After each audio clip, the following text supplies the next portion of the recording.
Welcome back to the second block of this third trash talk on steel. In this block, we will look into detail at secondary steel and its quality and utilization options. Sabine, can we use secondary steel in all products?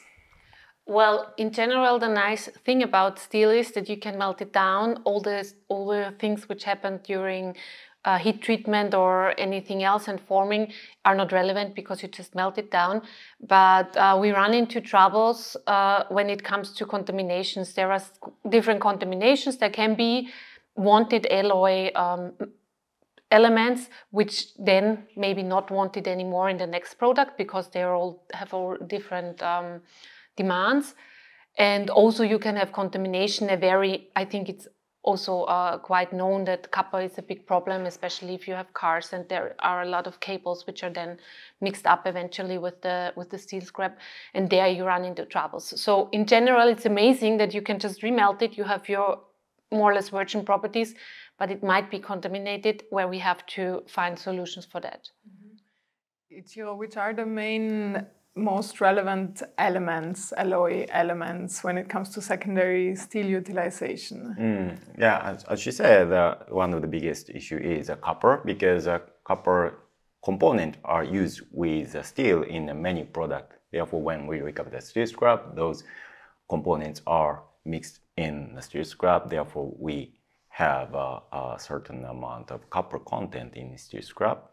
And also when we produce the steel with those scraps, then the copper and tin are generally cause the hot surface shortness. That is a kind of, how can I say, the failure on the surface.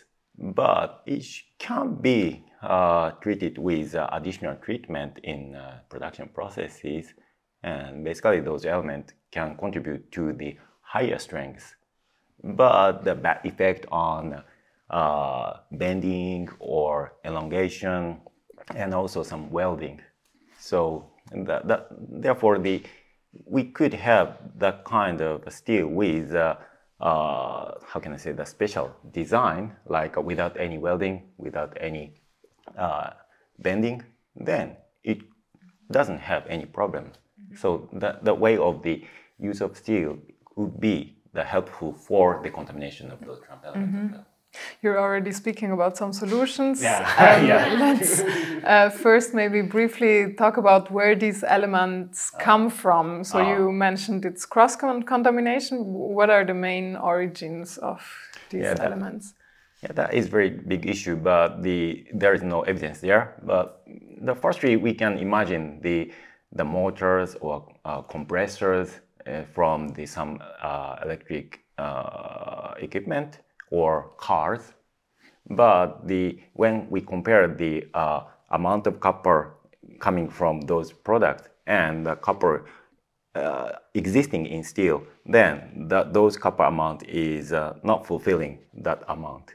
So now we are thinking the other source of copper might be derived from demolition, because we are using the many wires or equipment in buildings. So when we recover the steel from buildings, then those components would be mixed in the steel scrap. I see. And some elements are already contained in the steel, right, Gerhard? Yes. Yeah. Yes. If I may answer the question, I would try to answer it in that way. Any steel which has reached end of its life cycle, honestly, I don't like the word secondary steel because this is somewhat confusing. I would like to use the word secondary raw material source, something like that, because we don't like the word scrap, but secondary steel is also something confusing. So once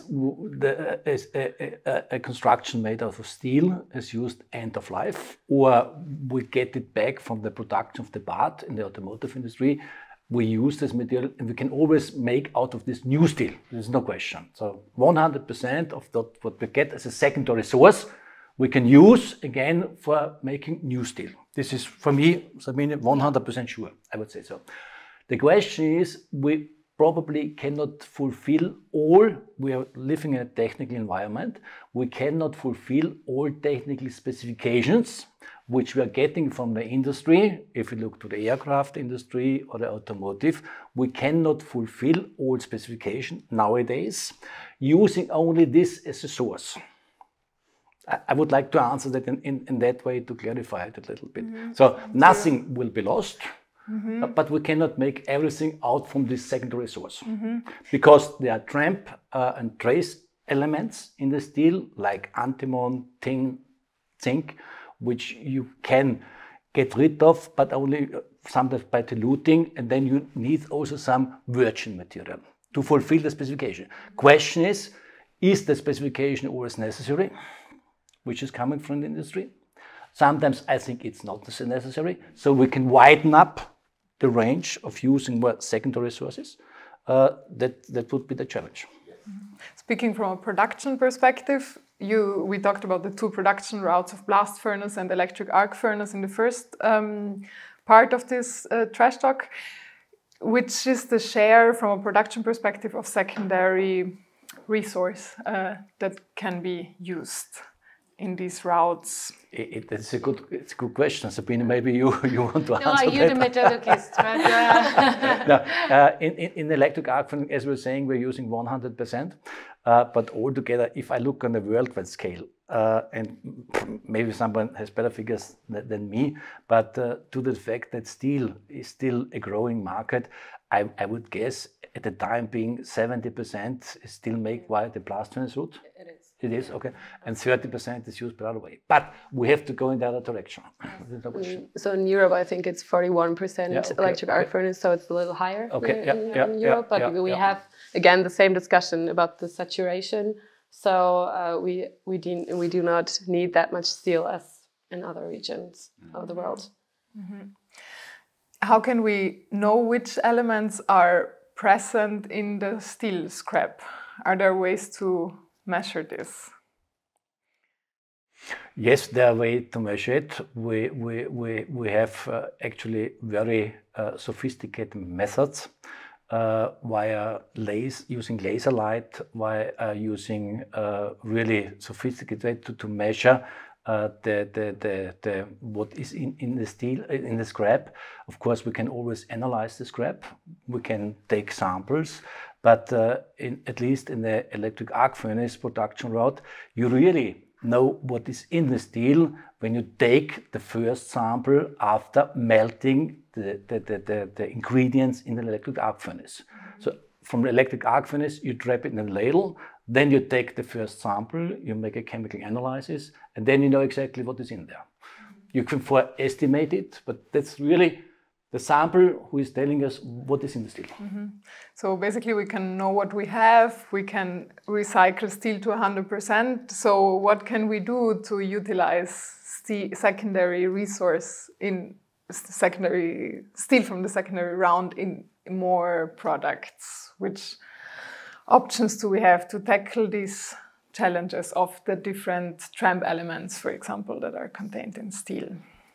So I think one idea is always to try to improve the sorting of steel. So alloy-specific sorting, I think there are improvements which we could achieve, but I think so far there are there are some processes which we can integrate, but I think they are not yet into practice. And widely range. Also one of the biggest issues, I think in my opinion, the biggest issue is at the moment also logistics, because we have this, Gerhard mentions, we have these super sophisticated measuring tools, but how do you kind of get these tons you have to get through to have a reasonable amount of scrap you can then use, how you get them through them in lab scale, it's no problem, but if you come with huge chunks of steel and very mixed, I mean, you can also, I know that for example, if you do plastic sorting or something, you can shoot it out with air, but I mean, you don't do that with steel beams or something. So we're running into a logistics problem. And I also think, as you mentioned, we have the first measurement after we melt it down, which is of course the best because you have a very homogeneous thing which you never have in your scrap heap. even with very good sampling, you still have some uncertainties. And there also the problem is then it's melted and then you have to do something with it immediately. You cannot, you won't wait and then heat it up again. I mean, that would be crazy. So this is also a logistics problem. And if you have to reroute some of your patches, you just lose productivity. So this is a huge problem for the steelworks. But I think a main problem or a main issue at the moment is logistics and not strictly technological issues. But I think that is one of the inherent problem because steel scrap is quite large and heavy. So when we separate the plastic waste, then we can use a conveyor, but steel cannot be put on conveyors. So it's very difficult to have additional separation technology there. So that is a very inherent problem. And also, I'd like to add one point. One of the big issues is distribution of impurities, like a wide range of possibility. So if we could have some narrow range of impurity, then it would be used more useful. Yeah. And not only the content itself, the uncertainty. And also to just maybe to give an impression how many different steel types there are, I think it's above 3,000. So we are not talking about like sorting 10 different types of steel alloys, but 1,000 different alloys. And that even sounds kind of impossible to have perfect alloy-specific sorting. And it might even require rethinking if there might be also a possibility of reducing the diversity of materials. And there are still new steel alloys developed in developing processes. So they continue to grow. So do they change over time, the steel specifications? Absolutely. As only to add the thing what was discussed, and I think logistic is one of the main points, and also information flow. Yes. There is the scrap which has reached end of life. This is difficult because this steel probably is already 100 years out there. So when we're getting it back. But there's then steel which is coming back directly from the production. For example, we are delivering coils to the automotive industry, the stamping part, and which is not used is going directly back. And there we have a lot of steel grades as we were discussing. Once we would sort it already there from the automotive industry and bring it back as steel A to steel A, and they have to know that, better we start sorting it from the beginning, as the more we can use it afterwards. So it's logistic, information flow, and the whole chain. So you have to look at the chain. One single task will not help. Yes. But what you have to admit, I mean, you're totally right with the scrap which comes back from the automotive producers, for example. But this one, we have to admit, is the scrap which is the nicest because it's the nicest sort, the nicest known what's in there. So here we are already at a rather close point, not optimum, but at a rather close point. I think the real issue or the real challenge is to do this with post-consumer scrap in some way, because this will be the biggest share. Now in Europe, we will at some point we will just lose just reach the recovery rate, just lose what Ichiro mentioned. If you have something in the ground which you don't get back, but else everything will come back at some point after lifetime. And so we are then there, and we have to think about this. I think this is the scrap flow with the most potential. And I think also what would be kind of, besides of alloy sorting precisely based on analyzing the alloys, would also be to think, where does it come from, which type of steel is, because I know that flat products need a very tight amount of, they are very intolerant to tramp elements. And I know that construction steel, usually there is kind of a lot of also like real scrap in there, as we would call it in a negative way. So I think also in this way there is a lot of research still be doing, but which is also a lot connected to logistics, of course, because I have to know where it comes back and also have a look. But then it would be much easier to sort it, like pre-sort it, and have at least narrowed the distribution of alloy or tramp elements. As it is so difficult to, or as there are challenges, let's say that way, to sort different steel alloys, is there any way to remove the alloy or tramp elements from the steel? Yeah, it would be technically, but it may take additional cost. As I said, steel is one of the cheapest material, so if we could pay much cost for taking the trump element from molten steel, then technically it would be possible, but it may not happen. I see. And the other, did you want to add? No, he's totally right. I think, and at the moment, it's a hot topic. Everyone is discussing it, and all the answers you heard are correct. There is nothing saying against it. Logistic information, getting this information back is important, and also developing new methods which can be then applied in a large scale. So on laboratory scale, we have already a lot of knowledge, but then you have to think about how many tons per day we have to check and to sort out. So this is another topic. But I'm sure that is solvable, and we will solve it in the future. But another thing what was discussed already here is really to look also onto the steel properties. Is it really necessary that the specification has to be so tight? And also there we need still some understanding. If we have, let's say, phosphorus, which we don't want to have in a steel, you can remove it by methods. Certain steel you cannot do it. But is it really necessary to have it so tight? To understand what is going on in the microstructure. So also there, I would say some generations of material scientists are still needed so that we understand these things. So we have a lot and plenty of work to do in the future. Yeah, that's for sure. I mean, so also changing or understanding the products better, and also changing product design, what you mentioned before, or changing production processes could be an option. One other issue were not the elements already contained in the steel, but elements that the copper you mentioned can be added to steel, for instance, if products are made of composites. Sabina, is there any way to improve sorting, for instance, to have less contamination from outside? Why I'm arguing for sorting, I think this is one of the main, because this is, in my opinion, one of the points where you can intervene most effectively. The higher upstream you are, usually the easier it is to do interventions which have then the following effects. And here we come, I mean, one of the main challenges is here the scrap which comes from the shredder where the cars are shredded. And there are different ways we can go, especially now with electric cars. We have like a huge amount of copper, or also other elements which might be problematic in there. And one way, of course, would be to dismantle them properly. I mean, this is a lot of work, of course, but there are regulations in place, and we have this for buildings. We can discuss how efficient it is and how intelligent, but in general, we have it for buildings. We have to dismantle buildings. In Austria, at least, we cannot tear them down anymore, but we have to dismantle this. And we can also have something for this for cars, and then we would have a much cleaner fraction which goes into the shredder. And also there is a question about the shreddering, how it's done.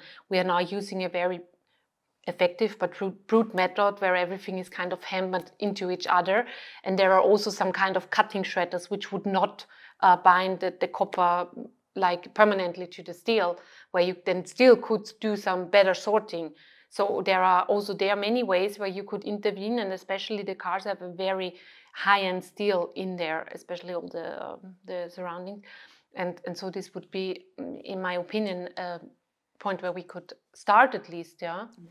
What would be already a design for disassembling? So when someone is designing a product, at the moment we design the product for lightweight, for everything, which is totally right. But also in the design, engineering of product already design like this of dismantling. So we can already really take it out correctly. That, of course, must be a part of the regulation, because without that it's... It does work. Now let's briefly move away from recycling to a smaller circular economy circle. VIRWa, you're working with such, because we mentioned that, for instance, the heat treatments are energy intensive, and you work with something that even avoids to having to do these heat treatments again. Maybe you can briefly tell us about that. I would like to do that. So first of all, recycling and also recovery. like it has a lot of achievement, and let's call it, I think, the outer circles of the circular economy. And there is the idea to have smaller inner circles so that we try to use metal or steel parts and components even before we give them into the recycling system. So to basically make more use out of the steel which is already in the society. It can be something like repairing or refurbishing, but especially when it comes to steel, and especially semi-products they are quite good for this. For instance, you mentioned also that there is some stamping in the automotive industry, and you can use this fabrication scrap, for instance, for smaller products. So if you have flat products, you could use them, especially I think it works quite well with flat products. You can use them and rework them into other products. So in my case, in my research projects, we use like large knives and produce smaller knives of it, or even handling tools. So there's the possibility of just use the fabrication scrap or even end-of-life scrap and to give them like a second product life. And this way we can use, especially high alloyed steel, for instance, we can use them, and especially also the material properties, which we have to achieve with energy-intensive and material-intensive processes, and we can avoid these environmental relevant processes as well when we reuse and kind of, I would say rework them and reprocess them. Mm-hmm. Very interesting. Do you see other options for reusing steel products? Do you see other products that would be suitable for this? Or is it it's always very specific types of applications? Or do you see reuse as having a big potential for overall in the steel industry? I think it kind of depends. I think there was a study doing for the automotive industry actually in Europe, and it says it could save yearly like 171 kilotons of carbon emissions. So I do not actually know, and I think they didn't state how much steel it kind of like it didn't. The thing is, it doesn't avoid steel because it reuses it. It just slows down the cycle. So it's not that we avoid steel production, but we try to keep it longer. And so there is a potential, but it's kind of difficult to measure, I think, because these, as we said, the alloys, there is a huge diversity of properties. So I think it's a very kind of individual, you have to look at individual cases. I think there are a lot of ideas which we did not discuss in the past because it was too expensive. But now if we take everything into consideration and if prices are going up, a lot of ideas are coming up. Only for example, if you look to a tube production, a tube is then rolled over, it's called mandrel, which is a solid bar. And the bar has to have very tight tolerances. And the diameter of such a mandrel bar could be somewhere 100 millimeter. And when it was worn out, because it was not tight enough anymore, it was thrown away. But actually only, let's say, some few millimeters were worn out. So you could take that, turn it down, then you have a good bar again and can use it again. That was not done because we didn't think about it. Because steel was a very... Actually, it is not cheap. It was sold. Okay, but this is nothing to discuss here. So there are a lot of ideas which we didn't think about it. There's only one example. So I think there can be a lot of examples where we can reuse steel again. Without really, we can always reuse it by remelting it or by melting it again.